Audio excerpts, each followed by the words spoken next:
दोस्तों, एक और बहुत बड़ी खबर आप लोगों के सामने लेकर आया हूं, जहां पर यह पता चलता है कि मोदी जी ने और उनके भक्तों ने हमारी इज्जत एक बार फिर से नीचे गिरा दी है। इंटरनेशनली हमारे देश की नाक कटाने का काम कर दिया है। अब दोस्तों, पिछले 6 साल जब से मोदी जी की सरकार आई है, अंधभक्तों ने रट्टू तोते की तरह एक ही बात को रिपीट मोड में बोला है कि मोदी जी फॉरेन डिप्लोमेसी पे बहुत काम कर रहे हैं। मोदी जी जो है हमारे देश को पूरे वर्ल्ड में बहुत ऊपर लाके खड़ा कर चुके हैं। आज की डेट में ये बात रिपीट मोड पे मैंने भी और आपने भी सुनी है, रट्टू तोते की तरह। लेकिन आज उस फॉरेन डिप्लोमेसी की बात का पूरा भरता बना के आपके सामने रखने वाला हूं। और भक्तों, मुझे लगता है तुम्हारी तो दिनचर्या यही बन चुकी है कि तुम सुबह उठते हो, लात खाते हो, गोबर खाते हो, फिर से लात खाते हो, फिर गोबर खाते हो, फिर सो जाते हो।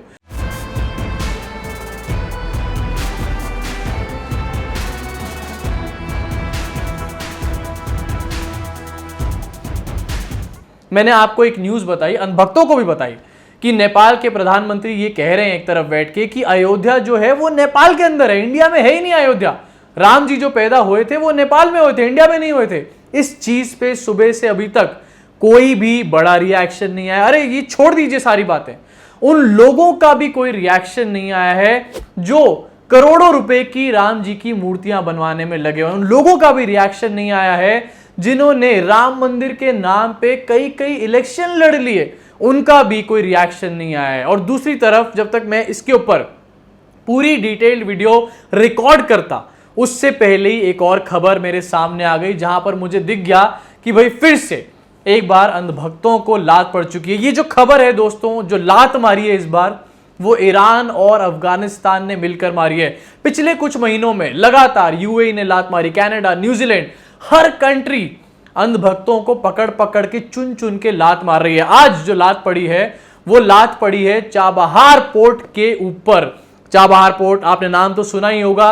इंडियन गवर्नमेंट एक रेलवे लाइन डेवलप कर रही थी, डेवलप करके बना रही थी 628 किलोमीटर की, जो कि चाबहार पोर्ट को जहेदान से जोड़ने वाली थी और भी आगे जाने वाली थी रेलवे लाइन। इसका मतलब कि इंडिया के पास एक एक्सेस आ जाता चाबहार पोर्ट का। लेकिन अब दोस्तों ये पता चला है एक रीसेंट न्यूज के द्वारा कि ईरान ने इस प्रोजेक्ट में से इंडिया को निकाल के बाहर खड़ा कर दिया है। क्या रीजंस हैं ये आपको बताऊंगा, शर्म से आपका सर भी झुक जाएगा। लेकिन पहले थोड़ी सी डिटेल्स देता हूं आपको। यहां पे एक ट्रायलेटरल अग्रीमेंट हुआ था 2016 में। मोदी जी, जी हां, मोदी जी स्वयं गए थे तेहरान और जाके अग्रीमेंट कर आए थे। ट्रायलेटरल मतलब 3 देशों के बीच में, ईरान, अफगानिस्तान और इंडिया, जिसके तहत इंडिया बनाने वाली थी एक रेलवे लाइन 628 किलोमीटर की, जो कि मैंने आपको बताया चाबहार पोर्ट से जहेदान तक बनने वाली थी और भी आगे एक्सटेंड होने वाली थी। आज की डेट में देखना यह चाहिए हमारे को कि हमारे प्रधानमंत्री जाते हैं, ये कहते हैं हम अग्रीमेंट कर रहे हैं, जियोपॉलिटिक्स का नाम खेलते हैं, उसके ऊपर और बातें बनाते हैं, लेकिन उसके ऊपर कोई काम नहीं करा जाता। वो प्रोजेक्ट्स ठंडे बक्से में चले जाते हैं। ये सिर्फ आधी कहानी है जो अभी तक आपको सुना रहा हूं। आगे की कहानी सुनेंगे तो आप पूरे हिल जाएंगे अच्छी तरीके से।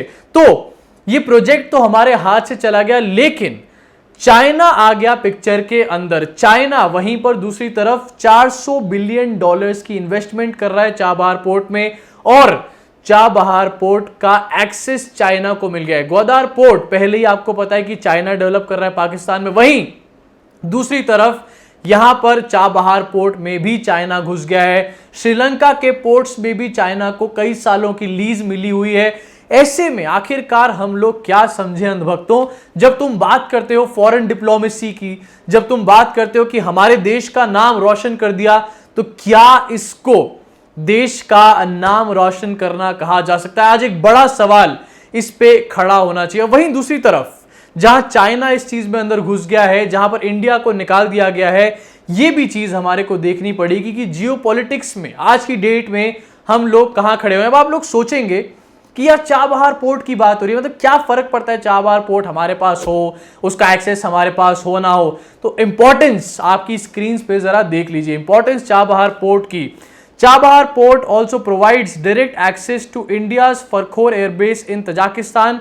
Chabahar route will result in 60% reduction in shipment costs and 50% reduction in shipment time from India to Central Asia. यानी कि इंडिया से जो भी सामान सेंट्रल एशिया जाता उसमें 60% का कॉस्ट रिडक्शन और 50% का टाइम रिडक्शन मिलता अगर चाबहार पोर्ट का एक्सेस हमारे पास होता। लेकिन अब ऐसा कुछ भी नहीं है। अब चाबहार पोर्ट का एक्सेस हमारे पास नहीं है। मोदी जी का और उनकी पार्टी का पूरा फोकस है कि किस तरीके से राजस्थान में सरकार बन जाए, लेकिन किस तरीके से देश का फायदा हो जाए उसमें बॉस किसी का भी ध्यान नहीं है। अब जैसा कि मैंने आपको बताया 628 किलोमीटर का डेवलप करने वाले थे रेलवे लाइन। इंडियन रेलवे काम करने वाली थी, मशीनरी प्रोवाइड करने वाली थी, साथ ही साथ इंजीनियरिंग प्रोवाइड करने वाली थी। इसमें रीजन ये दिया गया है, ईरान की तरफ से जब निकाला गया इंडिया को, तो रीजन ये दिया गया है कि फंड्स की एक बहुत बड़ी देरी देखने को मिल रही थी। अब भाई जब फंड्स की बात आती है तो मेरे दिमाग में एकदम से बत्ती जलती है कि हमसे यानी कि देश की जनता से पूरा का पूरा वसूली करी जा रही है, फुल वसूली मोड में। चाहे पीएम केयर्स फंड हो, चाहे एक्साइज ड्यूटी बढ़ाना हो, चाहे जीएसटी बढ़ाना हो, चाहे हर चीज में जीएसटी लगाना, घुसेड़ना हो, यहां पर यह देखने वाली बात है कि इंडियन लोगों से, सिटीजन से हर तरीके से पैसा झीड़ने के चक्कर में रहती है सरकार। वहीं दूसरी तरफ आज बड़ा सवाल यह पूछा जाना चाहिए सरकार से कि इस पैसे का इस्तेमाल आखिरकार कहां किया जाता है। ना तो हमारे देश में कोई डेवलपमेंट देखने को मिल रहा है, ना ही जियोपॉलिटिक्स जहां पर आती है, जहां पर फॉरेन डिप्लोमेसी आती है, तो और देशों में कोई इन्वेस्टमेंट करी जा रही है अपने एग्रीमेंट के हिसाब से। तो आखिरकार जो पैसा हम टैक्सेस में दे रहे हैं वो किसकी जेब में जा रहा है? क्या उस पैसे से अलग अलग जगहों पे सरकारें बनाई जा रही हैं? पहले हम देख रहे हैं मध्य प्रदेश में सरकार बना दी गई, और आज क्या उसी पैसे से राजस्थान में भी हॉर्स ट्रेडिंग करने की कोशिश करी जा रही है? क्योंकि दोस्तों दिखाई तो कुछ ऐसा ही देता है। और सबसे बड़ी बात यह भी निकल के खड़ी होती है कि क्या रह गई हमारे प्रधानमंत्री के शब्दों की अहमियत।